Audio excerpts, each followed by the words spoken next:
الله الرحمن الرحيم الحمد لله رب العالمين والصلاة والسلام على رسول الأمين نبينا محمد وعلى آله وصحبه أجمعين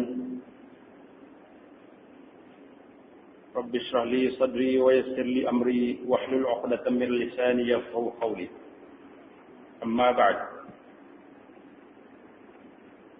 Pada malam ini kita masuk dalam pasal yang pertama, hukum air dan bahagian-bahagiannya. Kita sudah masuk dalam hukum air dan bahagian-bahagiannya.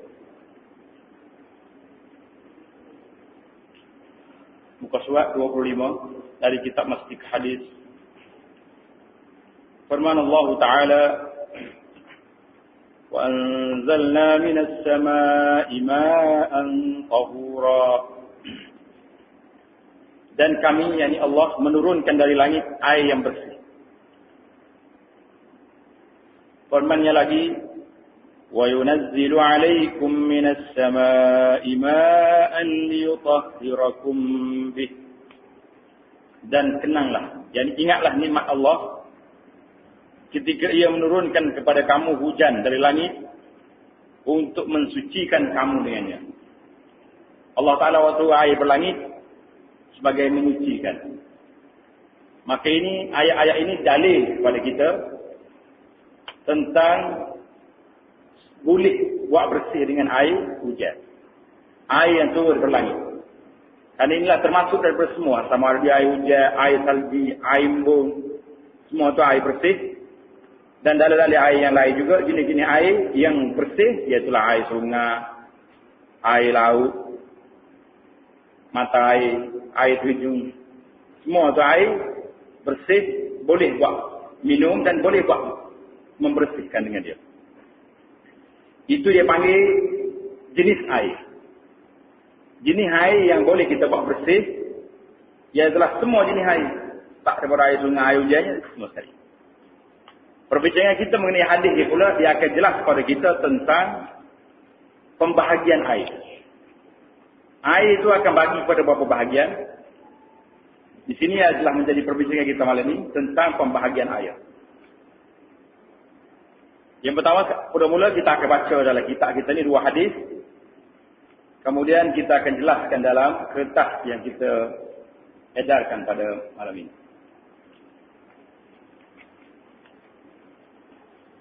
An Abi, dalam hadis pula diterangkan seperti berikut. Hadis yang ke-16. An Abi Sa'id Al-Khudri. Dari Abu Sa'id Al-Khudri, nama dia Sa'ad bin Malik bin Sinan. Nama apa Abu Sa'id Al-Khudri? Sa'ad bin Malik bin Sinan. Al-Imam Al-Mujahid, Mufti Al-Madinah, orang yang banyak berserta dengan bersama dengan Rasulullah sallallahu alaihi wasallam dalam peperangan dan sebagainya. Dan banyak pula meriwayatkan hadis Nabi, hadis-hadis daripada Nabi sallallahu alaihi wasallam, banyak juga meninggal pada tahun 74 Hijrah. Jadi kita kenal pada malam ini Abu Sa'id Al-Khudri, nama dia Sa'ad bin Malik bin Sinan radhiyallahu ta'ala.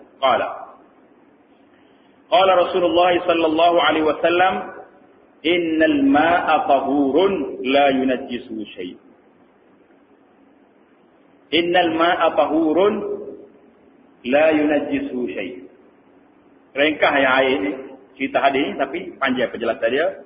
Hadis ini rawahu Abu Daud wa ghairuhu. Kata Abu Sa'id Al-Khudri radhiyallahu taala anhu, Rasulullah sallallahu alaihi wasallam bersabda, sesungguhnya air itu suci lagi menyucikan. Tidak ada sesuatu pun yang dapat menajiskannya selagi tidak berubah keadaannya. Kandungan hadis ini pada mulanya ialah untuk menjawab pertanyaan sahabat-sahabat baginda radhiyallahu taala anhu arda. Jadi sahabat-sahabat mari tanya Nabi sallallahu alaihi wasallam mengenai air sebuah perigi di Madinah. Perigi ni nama apa? Nama dia Bi'ru Buda'ah. Perigi ni nama dia Buda'ah. Nama perigi. Perigi ni letak di mana? Terletak di Al-Madinah Munawwarah, dekat dengan Masjid Nabi. Tidak jauh daripada Masjid Nabi sallallahu alaihi wasallam. Di mana dalam perigi ni, yang biasanya pada musim hujan, dia duduk tempat rendah. Telaga Buda'ah ni, Bi'ru Buda'ah duduk di tempat rendah. Bila mari musim hujan, ada di antara benda-benda yang najis dihanyutkan oleh air bah masuk ke dalamnya. Jadi hadis ini bi'run yulqa fiha al-hiyad. Dalam telaga ni masuk jatuh dalam telaga ni bila mari hujan. Hiyad, apa makna hiyad? Hiyad ni zaman dulu kain orang pakai bila mari orang perempuan mari kotor, mari hiyad. Mana hiyad? Cawak. Kalau ni enggak orang panggil model lah. Maknanya benda ni bila mari hujan guning masuk dalam lagon. Bi'ru Buda'ah. Wan natan. Natan ni masuk jugalah benda-benda najis, kotor-kotor najis. Tai kambing pun guling masuk juga dalam tu. Dia benda-benda lain lagi masuk dalam Bi'ru Buda'ah. Jadi orang pun jadi rasa tak sedap hati nak guna air ni lepas dari situ. Okey nak guna lagi dia kata. Orang pun tanya, waluhumil kilab, termasuk juga lagi daging apa ni? Anjing pun masuk ke dalam telaga. Jadi orang kita tanya Nabi, ana tawatu min bi'ri Buda'ah, boleh ke tidak ya Rasulullah kita ambil wuduk daripada telaga ni, telaga Buda'ah nama dia. Barulah mari jawapannya, innal ma'a tahurun la yunajjisu syai'. Nabi kata sungguhnya air itu suci, lagi menyucikan. Tidak ada sesuatu pun yang dapat menajiskannya selagi tidak berubah keadaannya. Selagi tidak berubah keadaannya, air itu suci, lagi menyucikan. Jadi tak ada masalah. Walaupun masuk dalam itu, benda-benda najis, masuk pampers apa ni, bekas orang perempuan guna, Nabi kata air ini tidak najis.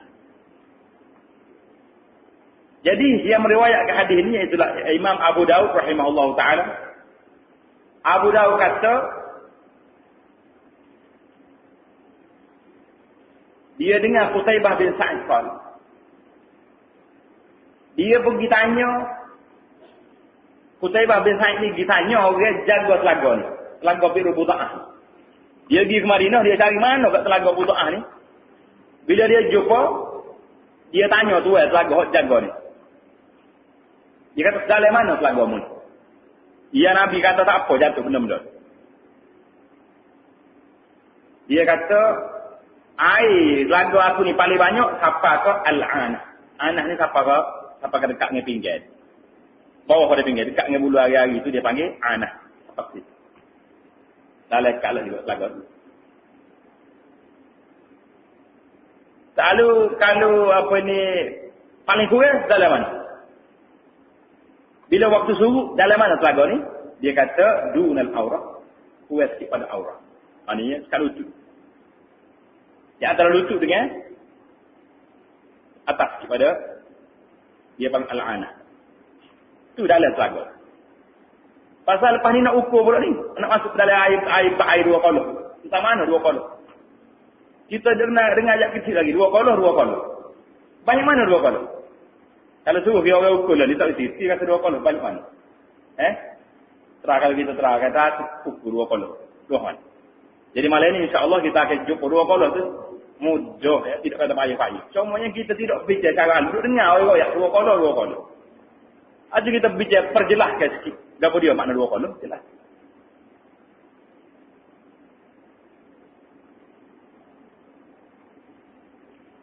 Jadi kadang-kadang orang tanya juga, lagu mana? Lagu mana pula? Di zaman Nabi sallallahu alaihi wasallam, orang yang baik-baik, orang yang menerima tarbiyah daripada Nabi sallallahu alaihi wasallam, tiba-tiba dalam telaga yang begini baik, air yang digunakan, ada juga orang yang dicapak benda-benda kotor.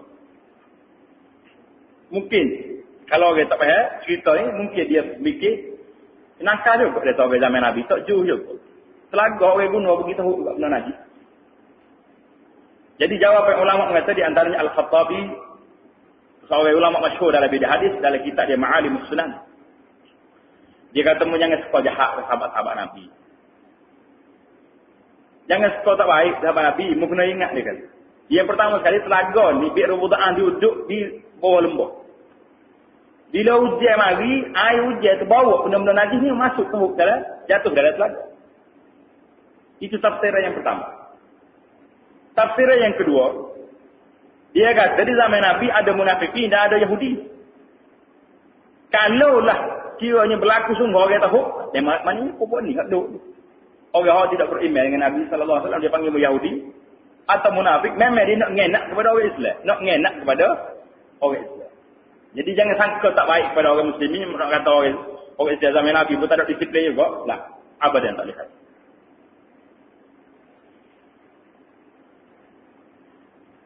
Baik. Jawapan baginda bahawa air itu suci. Kandungan hadis ini pada mulanya ialah untuk menjawab pertanyaan sahabat-sahabat baginda mengenai air sebuah perigi di Madinah. Yang biasanya pada musim hujan, ada di antara benda-benda yang najis dihanyutkan oleh air masuk ke dalamnya. Jelaslah soalan kita ni. Tak timbullah siapa dia tahu, sebabnya memang telaga tu duduk di bawah, di tempat rendah, di lembah dia panggil. Jawapan baginda bahawa air itu suci lagi menyucikan. Tidak ada sesuatu pun yang dapat menajiskannya adalah umum. Jawapannya umum. Jawapannya umum dan dijelaskan oleh hadis yang berikut. Hadis yang berikut an Abdullah bin Umar radhiyallahu taala anhuma qala Rasulullah sallallahu alaihi wasallam idza kana al-ma'u qullatayn lam yahmilil khabath wa fi lafzin lam yanjus. Wa fi lafzin lam yanjus.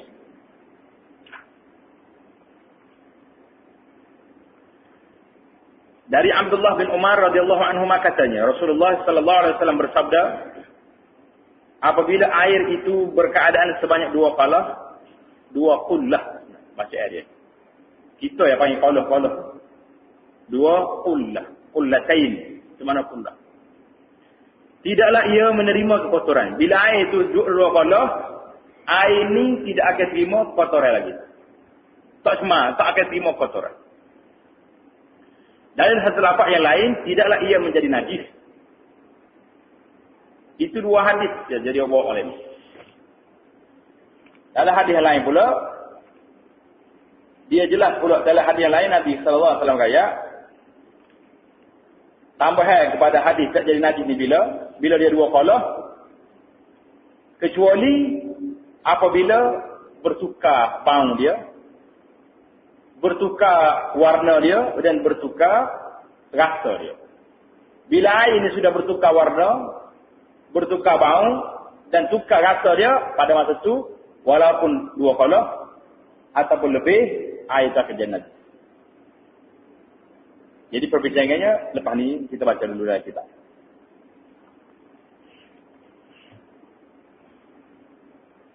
Jelasnya, air yang sebanyak dua qullah itu atau yang lebih lagi adalah dikira menjadikan air yang banyak. Bila air itu dua qullah, maka dia jadi banyak dah lah. Ia tidak akan menjadi najis dengan kemasukan benda-benda, sesuatu benda yang najis ke dalam. Jadi bila air cukup dua qullah, bebaslah masuk gapo-gapo dalam itu.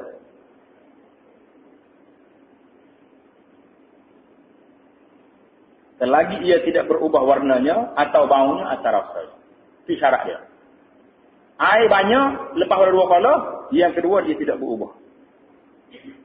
Hadis ini disebutkan dalam kitab-kitab himpunan hadis masing-masing oleh Imam Abu Dawud, At-Tirmizi, An-Nasa'i dan Ibnu Majah dan dinilai sebagai hadis sahih oleh Al-Baihaqi. Ad-Daruqutni, Ibnu Khuzaimah, Al-Hakim dan Ibnu Hibban. Tengok nombor 2 di bawah. Dengan ini, maka anggapan setengah ulama yang berlainan fahamnya mencatatkan hadis ini sebagai hadis muttarib. Hadis muttarib ini hadis yang tidak kemas dari segi kedudukan dia. Tidak dapat menjejaskan derajat sahihnya dan hujah-hujah mereka telah ditolak oleh ulama hadis yang muktabar seperti yang dibentangkan dalam kitab Aun al-Ma'bud dan Tuhfatul Ahwazi. Aun al-Ma'bud ini syarah kepada Sunan Abi Daud, Tuhfatul Ahwazi syarah kepada Sunan At-Tirmidzi. Baik. Hadis ini juga disebutkan oleh Al-Imam Syafi'i rahimahullah taala dalam kitabnya Al-Umm sebagai dalil bahawa air yang banyak berlainan hukumnya dengan air yang sedikit. Air yang banyak berlainan dengan hukumnya dengan air yang sedikit. Air yang banyak ialah yang terkumpul sekurang-kurangnya sebanyak 2 qullah. Air yang sebanyak itu atau lebih tidak menjadi najis dengan kemasukan sesuatu benda yang najis ke dalamnya.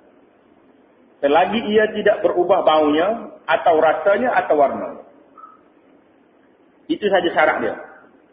Syaratnya nak air tidak berubah warnanya atau rasanya atau baunya. Cuma hadis ini, hadis yang menceritakan tentang berubah 3 ni, iaitu hadis yang baik. Tetapi diterima oleh ulama berdasar kepada ijma' ulama yang mengatakan kalau air ini berubah 3 perkara tersebut maka dia jadi najis. Itu ijma' ulama. Tapi dari segi hadisnya tidak kuat dari sandaran. Air yang sedikit pula ialah yang kurang dari 2 qullah. Ia akan menjadi najis dengan kemasukan sesuatu benda yang najis ke dalamnya sekalipun tidak berubah salah satu dari sifat-sifatnya. Jadi air ni kalau kurang 2 qullah, kalau masuk satu benda, walaupun tak berubah, dia akan jadi najis. Ini adalah penjelasan menurut mazhab Asy-Syafi'i rahimahullahu taala bagaimana dijelaskan di sini. Sukatan 2 qullah. 2 qullah ni sebanyak mana? Qullah ialah sejenis tempat air yang digunakan di tanah Arab pada zaman itu. Mana orang Arab ni dia buat bekas gitu. Bekas macam kita kat tung qullah. Orang panggil qullah. Memang bekas yang digunakan di zaman dulu tentang air. Untuk sifat air. Menurut Imam Asy-Syafi'i dalam kitab Al-Umm, nama kitab Imam Asy-Syafi'i nama dia Al-Umm. Tu maknanya mak, ibu.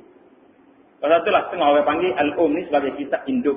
Mana kitab yang ditulis oleh Imam Syafi'i sendiri. Walaupun ada perbezaan dengan apa yang ditulis oleh ulama-ulama Syafi'iyah di zaman akhir. Imam Syafi'i kata dalam kitab Al-Umm bahawa air 2 qullah itu ialah kira-kira sebanyak 5 qirbah. Qirbah. Bagi alif bawah. Qirbah. Apa makna qirbah? Tempat air yang diperbuat dari kulit binatang. Qirbah ni maknanya bekas air yang diambil daripada kulit kambing. Orang Arab ni seperti.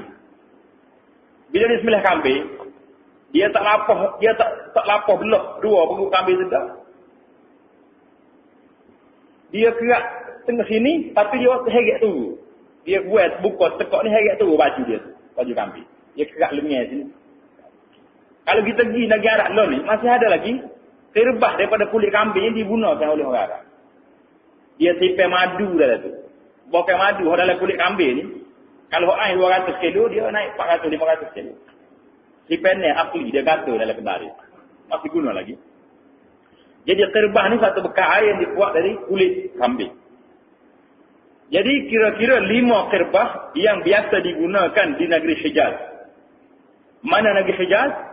Negeri Hijaz meliputi Mekah, Madinah, Jeddah dan lain-lain daerah yang termasuk dalam negeri itu. Mana Hijaz ni, antara 2 tanah haram termasuk dalam Hijaz dipanggil. Kalau orang yang Hijaz dulu panggil Hijaz.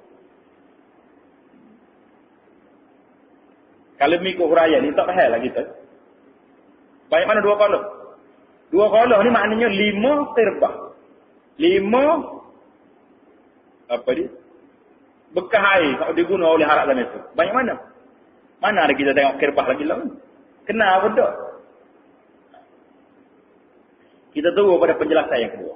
Imam Nawawi rahimahullah ta'ala memberikan penjelasan mengenai sukatan dua qala itu dengan cara yang lebih mudah, dapat dipahami, dapat dipaham oleh sesiapa sahaja, di mana ia berada dan dalam zaman mana dia hidup. Ini lebih senang. Kalau Imam Nawawi nak wayak ni lebih mudah lagi, pasal cara dia wayak boleh. Ramai sedap. Dia ni dalam kitab kita ni wayak sedap. Cara yang lebih mudah dan dapat dipaham oleh sesiapa sahaja, di mana ia berada dan dalam zaman mana ia hidup. Ini bijak ni. Bersama mana dua qala. Menurut Imam Nawawi dalam kitab dia Rawdatul Talibin, bahawa air dua qala ialah yang memenuhi satu tempat yang lebarnya satu hasta suku. Ni satu hasta tambah suku lagi. Banyak. Lebar dia. Demikian juga panjang dan dalam. Lebar serta suku, panjang satu hasta suku, dalam serta suku. Boleh dah klik ukur malam ni. Kau tak boleh ukur lagi. Boleh tak? Balik dari berdi besar, tengok serta suku, dalam serta suku. Yalah, dua qala lah. Tak ada payah-payah. Tapi kalau mikir 5 kirbah tadi, kalau baca lagi tak lain lagi dia tulis khamsumi'at ratlin Baghdad. 500 kaki Baghdad. Tak payah juga. Tapi kalau dengar ukur hasta ni boleh payah kata tak boleh. Jelaslah kita dah. Tapi kalau kita nak main ikut model sikit lagi, bahasa model sikit lagi, dalam muka surat mula-mula sekali lagi kata. Ukuran dua qala. Dalam nombor 3 tu. Di bawah dalam perenggan nombor 3, ukuran dua qala ialah 160.5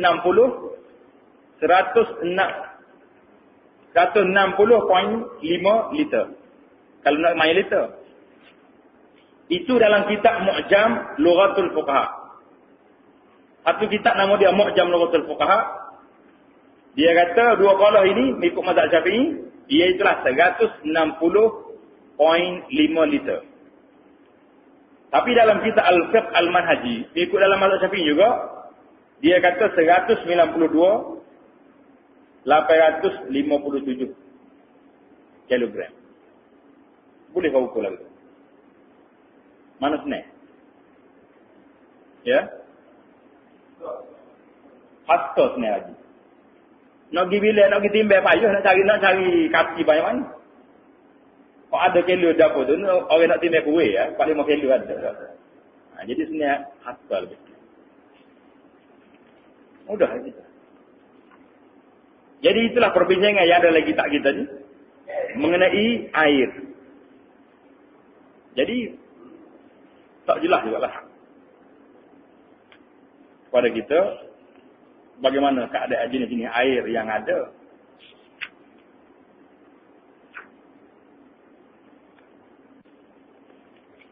Air jenis dan hukumnya. Dia start kat tengah dulu kat tengah. Dia sepatutnya lipat gitu. Tapi tak ada lipat tu. Menurut fiqh mazhab Syafi'i, air terbagi kepada 4 bahagian. Yang pertama, suci lagi menyucikan. Apa dia suci lagi menyucikan? Iaitu air yang boleh diminum dan boleh pula dibuat bersuci, sama ada untuk beristinja, berwudu, mandi hadas, membasuh najis dan sebagainya. Ini dia panggil apa ni? Dalam istilah kita ngaji fiqh, dia panggil air mutlak. Air mutlak dia panggil. Ia adalah air mutlak, air tulen yang tidak bercampur dengan sebarang benda, sama ada yang bersih, seperti gula, teh, kopi dan lain-lainnya, ataupun bercampur dengan benda-benda najis. Kalau air ini bersih, mana air yang tak campur dengan benda lain? Tak campur. Campur dengan gula pun tak ada dah. Orang panggil air gula. Makna air mutlak ni iaitulah air yang tidak bercampur dengan benda lain, yang boleh berpisah dengan dia. Tu, kalau hujan air kita jadi keruh, tu lah mana nak buat. Adakah air keruh sungai? Air mutlak kan tak mutlak dah. Sebab dia orang panggil air keruh. Mutlak ke tak? boleh ambil wudu, batal tak? Berubah tu warna tu. Dalam kita ngaji ni hadis ni ayat, 3 perkara, warna, bau, rasa. Air sungai, hak masuk air seluk, air hujan, tidak berubah warna dia. Sudah jadi air kuning. Tapi pasal apa dia tak jadi najis? Masih boleh digunakan. Ya. Sebab hak dia capur itu ialah benda yang memang tak boleh nak asingkan. Tak boleh nak asing. Mana boleh asing dia mai hujan turun daripada bukit. Bukit tu bawa air tanah masuk dalam dia. Tak ada masalah. Itu dia panggil benda yang tak boleh asingkan. Macam dalam kolej rumah kita. Ada pokok-pokok. Dia panggil pokok kiamba, pokok apa, ada lumut. Tak jadi masalah. Tidak jadi air najis. Walaupun ada benda-benda tersebut. Jadi, masih lagi boleh dia buat bersuci dengan dia. Dan masih lagi mengekal dengan nama air mutlak. Jenis air yang kedua. Iaitulah air yang mutlak tetapi terjemur di bawah panas matahari. Di dalam bekas yang berkarat. Dalam bekas besi. Yang boleh menjadi berkarat dan digunakan pula ketika air masih panas. Mana air di tengah panas, dalam bekas besi, kita pergi guna masa tu. Dia panggil air ni suci. Sah wuduknya, mandi sah. Tapi makruh digunakan. Tidak baik. Ini hanya jika berlaku di negara yang panas. Mazhab Syafi'i juga ni, tapi bukan untuk Malaysia. Untuk negara panas. Ya. Orang bahaya tu. Oh, tu boleh minum lah lagi. Orang ni nak ambil wuduk pun tak boleh. Di negara kita Malaysia, ia tidak menjadi makruh karena darjah kepanasannya tidak begitu tinggi. Jadi air suci lagi menyucikan tapi makruh ini tidak ada di Malaysia. Duduk negara panas, ada pun hak kita rebuh pun. Tak boleh guna masa dia pelegak tu ya, tak boleh. Itu bukan sekat makruh lah tu. Pakai pita lah tu. Hak ni dah. Ia tidak sampai pelegak tapi duduk di tengah panas. Pasal apa? Ulama' yang mengatakan makruh ni sebab apa? Sebab dia kata kalau kita guna air ni, dia akan jadi bala kulit. Kulit akan jadi bala, akan jadi penyakit. Pasal tu makruh. So, habis maya sah, wuduk sah. Jadi kata ulama, makruhnya min jihatul tib. Dari sudut perubatan. Tapi ulama-ulama lain pula bahas, dia kata tak ada bukti. Dia mengatakan orang pakai itu, air ni, akan jadi bala, akan jadi orang panggil tapu habis kulit dia. Tak ada bukti dia. Yang pentingnya perbahasan itu ada. Jadi kita sebut juga lah. Air yang ketiga, air suci tetapi tidak menyucikan. Air ni suci. Tapi tak boleh nak buat bersuci. Nak ambil wuduk tak boleh. Nak mandi hadas tak boleh. Nak minum? Boleh. Nak makan? Boleh. Air mustamal iaitu air yang terpakai. Di mana termasuk dalam hadis dalam bab ni dia panggil air mustamal ataupun air yang terpakai. Ia didefinisikan, ditarifkan sebagai air yang kurang daripada 2 qalah. Air yang kurang daripada 2 qalah, syarat dia yang pertama, yang terpisah atau mengalir dari atau pada anggota tubuh seorang yang berwuduk atau mandi wajib. Maknanya air kurang 2 qalah. Bila kita mandi hadas, air ni mecik dalam air yang kurang daripada 2 qalah ni, maka air itu sudah dikira air mustamal, suci tapi tidak menyucikan. Tak boleh lagi orang lain mari dia nak ambil air itu, nak ambil wuduk tak boleh. Contohnya, terjatuhnya semula air yang sedang digunakan bagi berwuduk. Kita ambil wuduk mecik air dalam.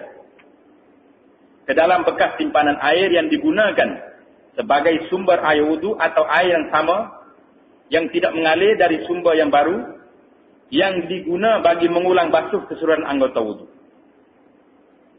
Mana air mustamal ni air yang diguna bila? Untuk akad hadas. Basuh kali yang pertama tu. Ataupun air kita mandi, dia masuk balik dalam bekas dia. Ukuran 2 qalah, iaitu tadi saya sebut dah tadi, 160.5 liter dalam kitab Mu'jam Lughatul Fuqaha. Dalam Fiqh Al-Manhaji 192 850 kilo. Mana air yang suci lagi menyucikan, ada penjelasan lebih lagi. Iaitulah air suci. Iaitulah orang panggil air teh, air kopi. Itu air suci. Boleh minum. Tapi tak boleh nak ambil wudhu. Dan air suci juga, tapi tidak menyucikan, air musta'mal yang kita sebut. Yang digunakan untuk berwudhu, masuk balik dalam bekah dia, itu tak boleh. Menurut mazhab Asy-Syafi'i, rahimahullah ta'ala, wa radiyallahu anil jami'. Yang keempat, jenis air yang keempat, air bercampur najis. Dia panggil air mutanajis. Iaitulah air yang kurang dari 2 qala yang dimasuki oleh najis. Sama ada air itu berubah ataupun tidak. Dan air ini kurang 2 qala, bila masuk tai cicak setokok dalam itu, najis dah dia. Walaupun tak berubah air. Berubah ke tak berubah ke, tak bisa. Oleh kerana dia ini masuk ke tai cicak. Atau apa-apa sajalah yang najis. Begitu juga sekiranya air yang lebih daripada 2 qala dimasuki oleh najis dan air itu berubah rasa, bau ataupun warnanya. Air ini tidak boleh lagi dibuat bersuci atau diminum. Mana air yang keempat ni air najis. Sekarang ini jelas pada kita bahagian air dalam kitab fiqh ada berapa jenis? 4 jenis air. Air mutlak, air suci lagi menyucikan, air suci tapi makruh, air suci tidak menyucikan, dan air bercampur najis, air mutanajis. Jelas dah? Berapa jenis air ada? 4 jenis air. Kali ini kita akan masuk pada perbincangan. Perbincangan kita kali ini adalah mengenai air jenis ketiga dan keempat. Air yang pertama, yang kedua itu jelas, air mutlak. Tak payah duduk bicara banyak dah. Kalau nak bicara sekarang ini, iaitulah air suci tidak menyucikan dengan air 2 qala. Iaitulah air al-musta'mal. Air yang telah digunakan untuk berhadas, ambil wudu atau mandi. Kemudian, nak guna kali kedua boleh saja tidak. Hukumnya. Ulama berbeza pendapat mengenai air musta'mal ini. Pendapat yang pertama, air musta'mal suci tetapi tidak menyucikan. Suci dia tapi tak menyucikan.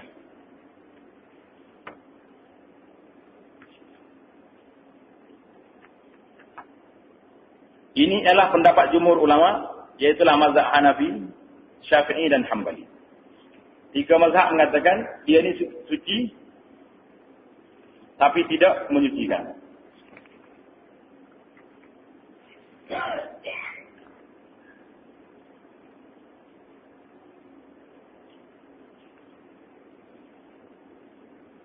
Pendapat dalilnya, dalil yang mengatakan dia ini suci tapi tidak menyucikan, macam mana pula?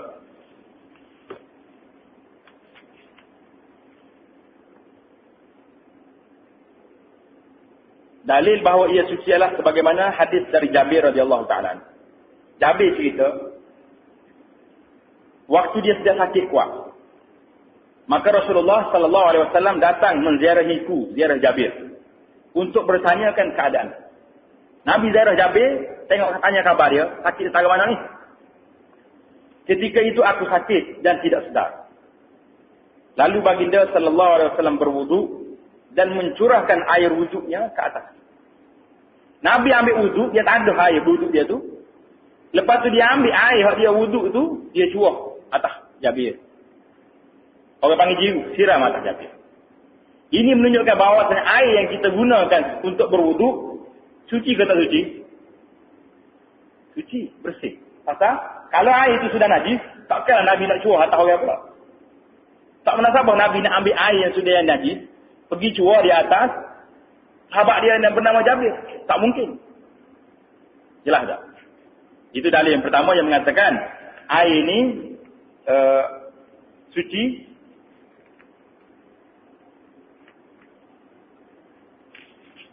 Dalil yang kedua, ia tidak menyucikan pula ialah sebagaimana hadis yang diriwayatkan oleh Abu Hurairah radhiyallahu taala anhu, sabda Nabi sallallahu alaihi wasallam, Nabi kita bersabda, Nabi mengatakan, janganlah seorang kamu mandi dalam air yang bertakung. Jangan kamu mandi dalam air yang bertakung.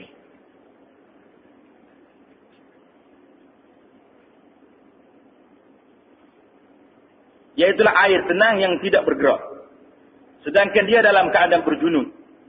Para sahabat Nabi bertanya kepada Abu Hurairah radhiyallahu taala anhu wa arda. Dia kata, macam mana ni Abu Hurairah? Lagu mana pula jadi ni? Kata Abu Hurairah radhiyallahu taala anhu, kalau air itu suci, adalah kamu mencedoknya, ambil air saja. Inilah dalil yang mengatakan bahawasanya air itu beza. Kalau dia sikit, dia tidak menyucikan lagi kalau sudah digunakan untuk kali yang pertama. Itulah dalil yang mengatakan air itu adanya air musta'mal. Pendapat yang kedua, air ini suci lagi menyucikan. Tidak ada air musta'mal. Tidak ada air musta'mal. Inilah pendapat yang dibawa oleh Al-Imam Al-Hasan Al-Basri, Sufyan, dan dialah mazhab Maliki, sebahagian daripada ulama Syafi'i, mazhab Al-Zahiriyah dan ulama-ulama hadis. Ianya menjadi pendapat beberapa ulama yang mutaakhir dan dipilih oleh ulama ahli-ahli mufti di zaman sekarang ini di negara Arab, mengatakan tidak ada lagi air musta'mal. Yang adanya air najis dengan air suci saja. Mana dalil dia? Kata Syekh Muhammad bin Saleh Al-Utsaimin rahimahullah ta'ala dalam kitab di Asy-Syarh Al-Mumti'. Pendapat yang benar ialah pembahagian air hanya kepada dua jenis saja, iaitu air suci dan air najis. Adapun air musta'mal, air suci tapi tidak menjijikan, itu tidak tersebut dalam syariah. Itu pendapat dia. Jadi kita kata macam mana tak tersebut dalam syariah? Sedangkan dalil yang kedua bagi pendapat yang pertama tadi, dia mengatakan la yaghtasilu ahadukum. Nabi kata mu jangan mandi dalam air yang tidak bergerak, yang kurang daripada 2 kolah. Jadi ulama-ulama sini banyak dalam perbahasan dia kata, tidak, Nabi kita tak benar masuk tadi bukan kerana air dia jadi najis. Kalau dia terlebih daripada 2 kolah dah. Tapi takut bila bekas orang mandi, adakah kita nak pergi guna lagi? Mesti kita akan kata, dia tu ni macam-macam kulit dia tu tak apa bersih sangat. Ada gatal atau apa. Jadi orang mari ke dia tak apa nak guna air itu. Ini pendapat yang kedua, dia kata hujah pendapat yang pertama yang mengatakan dalilnya air jadi musta'mal tidak bersih, dengan hujah yang kedua tadi tidak kuat. Mana dalil kamu pula? Dalil yang mengatakan air itu 2 bahagian saja. Suci, bersih dengan tak bersih. Dalil yang pertama hadis riwayat oleh Rubaiyah binti Muawwidh. Ketika menyifatkan wuduk Rasulullah sallallahu alaihi wasallam, dia mengatakan Rasulullah sallallahu alaihi wasallam disapu kepalanya dengan sisa air pada tangan. Mana air yang ada di tangan Nabi ni, dia tak celup semula dalam air, ambil air baru dah, tapi dia sapu kepala dengan air tak ada tangan dia dah. Mana kalau sediakan rukun basuh tangan tu, satu rukun nak sapu kepala kena ambil air lain. Kalau tidak, air rukun yang pertama jadi sudah jadi musta'mal. Tapi Nabi sapu juga dengan air tu lah, maknanya ini tidak ada musta'mal. Berarti molek dah. Dalil yang kedua, dari Abu Hurairah radhiyallahu taala anhu, Rasulullah sallallahu alaihi wasallam bertemu dengannya di sebuah jalan di Madinah. Sedang beliau dalam keadaan berjunub berhadas besar. Beliau pun bersembunyi. Abu Hurairah nusuk. Bila jumpa Nabi dia nusuk. Bersembunyi lalu terus pergi mandi. Kemudian datang bertemu dengan Rasulullah sallallahu alaihi wasallam. Baginda lantas bertanya, "Kemana kamu pergi wahai Abu Hurairah? Di mana mu ni?" Abu Hurairah mungkin mana? Kata dia Abu Hurairah radhiyallahu taala anhu, "Saya sedang berjunub, ya Rasulullah. Saya tidak mahu bertemu dengan Rasulullah dalam keadaan berhadas." Jadi kata dia Abu Hurairah, "Aku tak cerita malulah ya Rasulullah nak jumpa Rasulullah dalam keadaan saya ni berhadas, tak mahu." Kata Nabi sallallahu alaihi wasallam, "Subhanallah, innal muslim la yanjus." Nabi kata, "Maha suci Allah, subhanallah, sesungguhnya orang muslim itu bukan najis. Orang muslim bukan najis. Apa salah mu dalam keadaan berjunub musalah dengan aku, patut pergi mandi. Apa gini nusuknya? Siapa Nabi cari mana Abu Hurairah tadi? Kawan itu pergi lari. Tak lari dengar-dengar, pergi mandi, patut mari pula cari Rasulullah. Mari royak dia tak nak, tak kami nak jumpa Nabi tadi sebab dalam keadaan dia berjunub. Itu dua dalil. Dalil yang ketiga, Ibnu Abbas radhiyallahu taala anhuma meriwayatkan bahawa Nabi sallallahu alaihi wasallam pernah berwuduk dengan air sisa lebihan mandian isteri baginda radhiyallahu taala. Istrinya berkata, sungguhnya saya telah mandi dengan air tersebut. Saya mandi dah ni Rasulullah dengan air ni. Nabi sallallahu alaihi wasallam kata, jawab, al-ma'u tahur la yunajjisu syai'. Nabi kata air itu suci dan tidak ada apa yang dapat menajiskannya. Itulah dua pendapat ulama tentang masalah air musta'mal yang digunakan. Jadi air yang kita guna dah ni, jadi di sini apa yang kami dapat fahami hasil daripada perbahasan ulama-ulama. Serta dengan dalil-dalil yang dia bawa, dalil mazhab Syafi'inya lagu ni, dalil mazhab lainnya, maka kita buat rumusan bahawa air musta'mal adalah suci lagi mencucikan. Selagi dia tidak berubah warna, bau dan rasa. Jadi air musta'mal ni suci, boleh menyucikan. Manakala kena ke orang lain tengah ambil wuduk, tak semarah. Ni orang kita kalau orang ambil derah, dia buka paip, geling tengok. Pasal kena ke baju dia ke? Tak boleh umayah ni. Pasal air musta'mal kena. Jadi dengan keputusan apa yang disebut dalam mazhab ulama ini, bahawasanya air musta'mal ini tidak jadi masalah. Kerana tidak ada dalil khusus yang mengatakan air musta'mal itu tak boleh digunakan. Tak ada. Cuma hadis tadi, Nabi kata mu jangan mandi dalam air tak bergerak. Ulama-ulama bahas dia kata masalah air tak bergerak tu bukan Nabi ayat najis. Tapi nak jaga hati orang lain, kalau orang tengok, boleh jadi dia tengok serah, air orang guna tu. Itu yang pertama. Air musta'mal adalah suci lagi menyucikan selagi tidak berubah warna, bau dan rasanya. Dan syarat yang kedua, bukan ketika merebaknya wabak penyakit berjangkit dan cara penggunaan air yang tidak baik dalam menjaga kebersihan dan kesihatan. Seorang ulama yang masyhur di zaman kita ni, nama dia Profesor Dr. Yusuf Al-Qardawi, hafizahullah ta'ala, dalam kitab dia Fiqh At-Taharah, dia menjelaskan kesucian air musta'mal bukanlah semuanya mutlak. Air teringat. Ia hendaklah dilihat sejauh mana cara air itu menjadi musta'mal dan mengambil kira keadaan kesihatan semasa. Jika ada penyakit menular, maka hendaklah dihindarkan. Pada zaman dahulu, seorang menggunakan air dengan menyelam mukanya ke dalam besin, berkomor dan menyuci hidung dalam bekas itu, maka air musta'mal dari jenis ini hendaklah dijauhi. Maknanya kesimpulan yang dia buat. Boleh jadi dalam sejarah kita ngaji fiqh, boleh jadi malam ni baru kita dengar bahawa air musta'mal tu ada ulama yang mengatakan boleh guna. Tak aja dengar lagi orang kata. Tak aja dengar bukan tak ada. Tak aja dengar sebab kita tidak menggali kitab-kitab yang disebut oleh ulama. Pasal itulah beberapa kali kita tekankan bahawa sekarang ni kita buka balik pendapat-pendapat ulama sebagaimana yang ada dalam kitab-kitab mereka, tengok dalil mana yang lebih kuat. Mana yang lebih kuat, mana yang lebih hampir kepada maqasid syariah. Maka hal tu yang kita pegang, bukan kerana kita nak bawa satu benda baru yang tidak diajar oleh orang lain, tidak. Kalau dia berkata apa salah ikut mazhab Syafi'i, ikut, tak ada masalah. Tak boleh salah ikut mazhab, tak salah. Dan lebih dipanggil lebih akhwat, lebih berhalus, lebih berhati-hati kalau ikut mazhab Syafi'i. Tapi kita kena ingat, kalau ada air sebelum dalam bilik air, air tak ada. Air putus. Pada waktu nak macam mana? Nak kita jamu. Kena ambil air dalam beldi sana. Sedangkan kita tahu dalam beldi tadi, air suci, bersih. Tapi boleh jadi, orang ambil wuduk dah situ. Maka dalam keadaan tersebut, maka pendapat yang mengatakan air musta'mal ni suci, sinilah kita guna. Kalau ada air lain lagi, kita selalu guna lah tu. Ini dari segi masalah-masalah yang kita belajar gini, kita boleh guna dalam keadaan-keadaan yang sedemikian.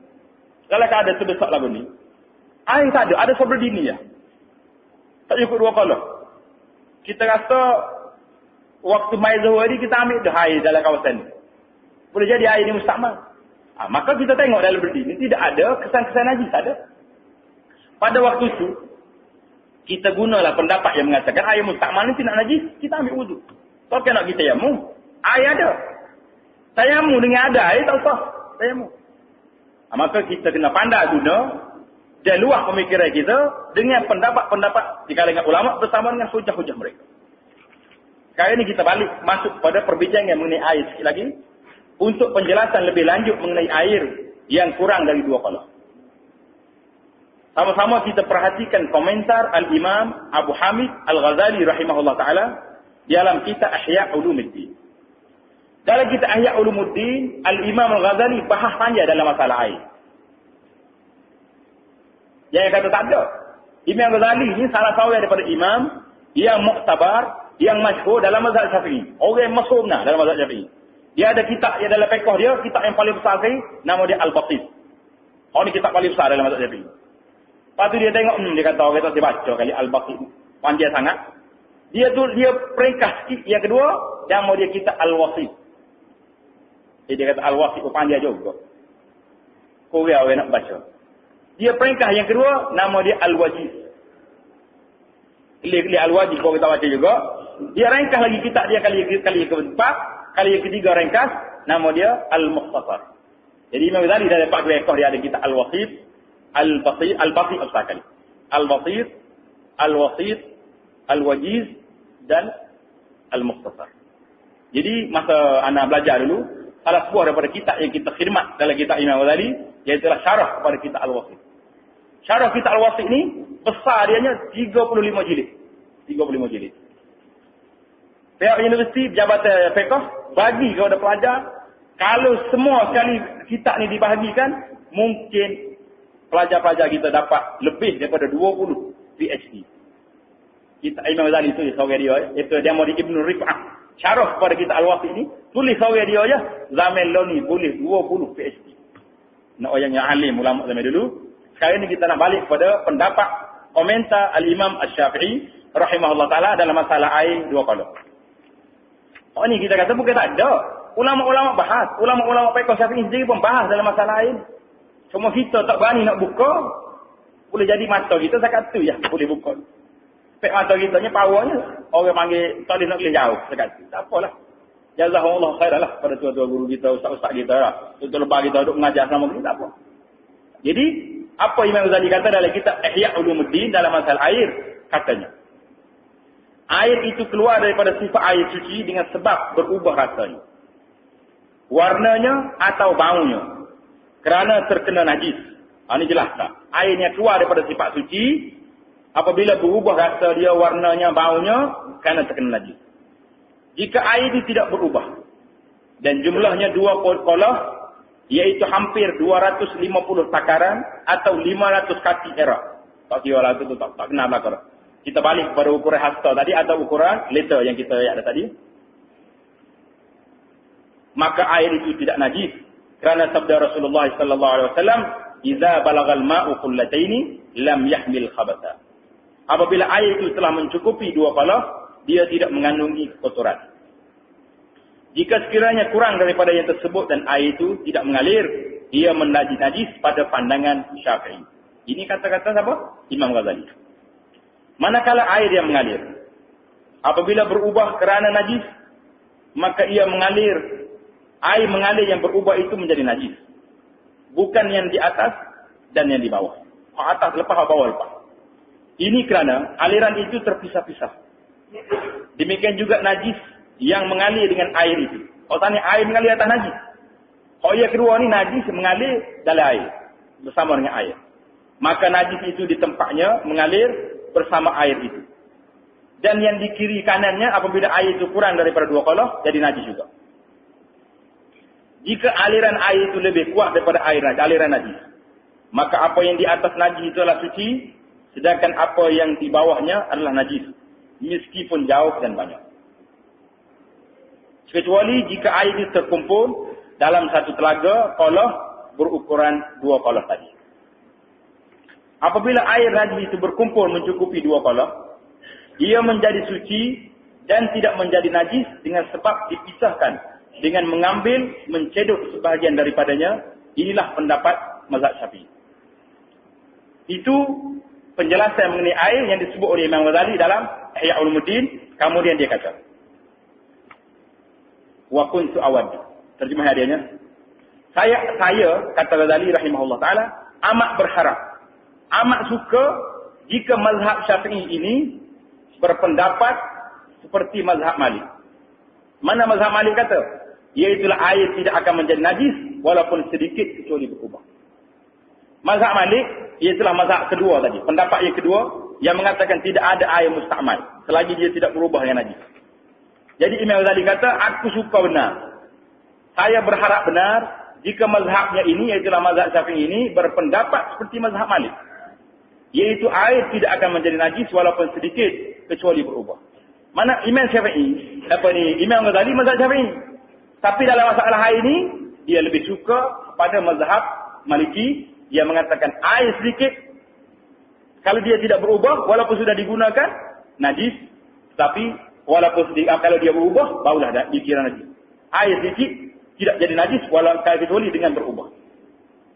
Ini kerana keperluan manusia terhadap air amat mendesak. Yang menimbulkan keraguan was-was adalah syarat dua kalah. Jadi menyebabkan orang jadi was-was masalah air ini kerana syarat dua kalah yang menyebabkan orang merasa susah kerananya. Hal ini demi umurku, kata Ghazali, adalah punca kesulitan dan diketahui oleh sesiapa yang mengkaji dan memerhatikannya. Saya tidak ragu-ragu menyatakan, jika ini menjadi syaratnya, tempat yang akan menjadi paling susah untuk bersuci adalah Makkah dan Madinah. Zaman dia. Zaman kita lah ni mungkin kita tak rasa air banyak dah. Dengan air lagi, dengan lori lagi. Ini kerana di kedua-dua tempat ini tidak banyak air, sama ada yang mengalir ataupun yang tidak mengalir. Sejak dari zaman Rasulullah sallallahu alaihi wasallam sehingga pada akhir zaman sahabat tidak pernah dinukilkan tentang cara memelihara air daripada najis, sedangkan tempat air mereka juga digunakan bersama oleh kanak-kanak lelaki dan perempuan yang tidak terpelihara daripada kekotoran, yakni kurang menjaga kebersihan. Sayyidina Umar radhiyallahu taala anhu juga pernah berwudu daripada bekas air seorang Nasrani. Ini menunjukkan bahawa beliau tidak mementingkan yang lain kecuali jika terdapat perubahan air yang jelas. Jika tidak, kenajisan orang Nasrani dan tempat air mereka pasti diketahui dan dapat diduga. Kesukaran melaksanakan mazhab ini dan tidak ada pertanyaan permasalahannya tentangnya pada waktu itu adalah dalil yang pertama, dan perbuatan Umar radhiyallahu taala anhu adalah dalil yang kedua. Kemudian beliau, iaitu Imam Ghazali rahimahullah taala, membawa dalam masalah ini 7 dalil semuanya, iaitulah selepas disebut dalil yang pertama tadi dan dalil yang kedua dengan perbuatan Umar, Imam Ghazali bawa lagi 5 dalil dalam mazhab Syafi'i yang menyokong mengatakan air ini tidak berubah, tidak menjadi mustakmal sekira ianya suci, ianya bersih dan tidak masuk najis. Jadi itulah kesimpulan yang kita buatnya. Apa yang dapat kita fahami daripada pelajaran kita hari ini, iaitulah pembagian air sebagaimana dipersetujui oleh ramai ulama, iaitulah air ini air bersih dan air najis. Adapun air mustakmal itu dalam mazhab Syafi'i ada, dalam mazhab Hanafi ada, dalam mazhab Hanafi ada dan dalam mazhab Hambali ada, tapi kebanyakan ulama-ulama mengatakan bahawasanya pendapat yang mengatakan mustakmal air itu jadi mustakmal, pendapat itu tidak kuat kerana dalil yang mereka buat adalah dalil istinbat daripada hadis yang tidak sharih, yang tidak jelas, bahawasanya Nabi mengatakan apabila air ini kurang 2 kalah kamu telah gunakan untuk akad hadas, maka dianya akan menjadi hadas, akad air itu berhadas dan tidak boleh digunakan untuk kali yang kedua. Apa yang baik itu daripada Allah, yang tidak baik itu daripada kelemahan diri ana.